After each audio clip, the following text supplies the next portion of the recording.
Cette chirurgie intime est née en France, en tous les cas, il y a une petite vingtaine d'années, puisque en 1992, il y a 16 ans, 17 ans aujourd'hui, j'ai eu le privilège d'avoir développé la technique d'augmentation de la taille du pénis ici en France et dans beaucoup de pays également étrangers. J'en ai été le pionnier de cette méthode et je suis très fier aujourd'hui de savoir que d'autres praticiens également y travaillent. Il y a deux façons d'augmenter la taille du pénis, l'allongement et l'épaississement. L'allongement, c'est en fait une désinsertion, un détachement, un désenfouissement du pénis. En fait, il y a l'os du pubis et il y a les corps caverneux. Entre les corps caverneux et l'os du pubis, il y a une membrane fibreuse qu'on appelle le ligament suspenseur du pénis. Si on sectionne partiellement ce ligament, eh bien on va voir ce détachement du pénis qui va donc être projeté vers le bas, vers l'avant, et on va ainsi obtenir un gain qui est entre 2 et 3 cm dans la majorité des cas. Il peut être plus petit, il peut être plus grand ce gain, mais ça dépend de la texture, de la qualité du ligament. Avoir un résultat plus important, nous avons tout essayé, c'est aux dépens du résultat esthétique. 2, 3 cm, 4 cm, c'est un résultat immédiatement joli le lendemain. Sinon, on a des risques.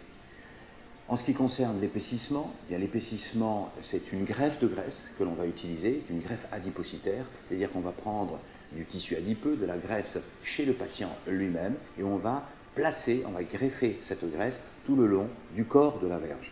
On va ainsi obtenir 1 cm, 2 cm, 3 cm, 4 cm de gain en périmètre, en circonférence.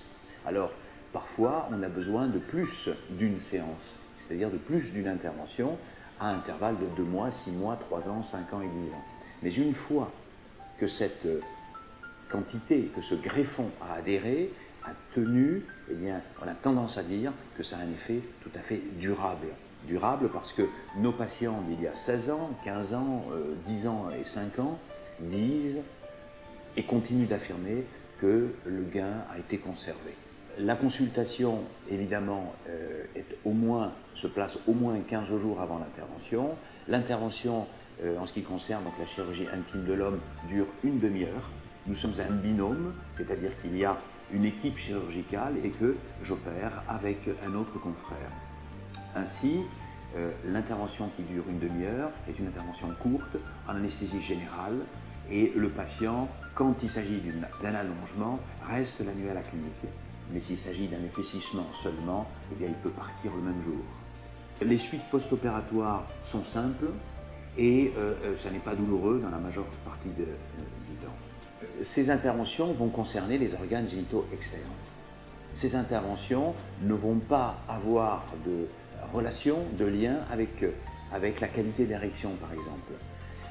Nous n'avons jamais eu, grâce au ciel, un problème d'impuissance ou un problème de dysérection. Nous touchons à la carrosserie, on ne touche pas au moteur. Et donc, s'il y a un problème, et bien sûr, les patients toujours se confient, et c'est important de le savoir, puisqu'on va prendre en charge globalement le patient, et bien s'il y a un souci andrologique, eh bien on le traitera d'une façon andrologique, hormonale, ou alors on l'enverra chez un chirurgien urologue s'il y a un problème de prostate ou s'il y a un problème qui n'est pas de notre pertinence.